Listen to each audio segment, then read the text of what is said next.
Vetëm pak kilometër larg qytetit të Shkodrës, por banorët e njësisë administrative rrethina përballen me problematika të shumta që prej 12 vitesh shpërfillen nga qeveria shqiptare, nga problemi i furnizimit me energji elektrike tek mungesa e certifikatave të pronësisë, subvencionet në bujqësi e tjerë janë shqetësime që rëndojnë mbi çdo familje dhe pas 11 maj do të jenë prioriteti kryesor i qeverisë së re të Partisë Demokratike. Kështu u shpreh gjatë takimit me banorët e Shtojtë të Ri, kandidati për deputet i Partisë Demokratike në qarkun Shkodër, Dr. Bars Pahia. Problematika ekstreme që hasni ju me energjinë elektrike,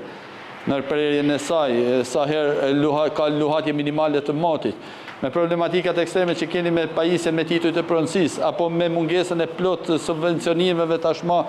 për bujqësinë, çështje të cilat prekin direkt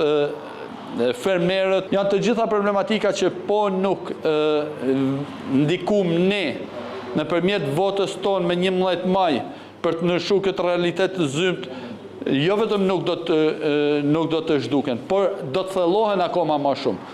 Banorët e kësaj zone shprehin falënderimet e tyre kandidatit Pahia që gjithmonë ka qenë zë për ta dhe premtuan se në 11 maj do të mbështesin alternativën e Partisë Demokratike dhe Aleancës për Shqipërinë Madhështore, e si e vetmja garanci që zëri i tyre të dëgjohet.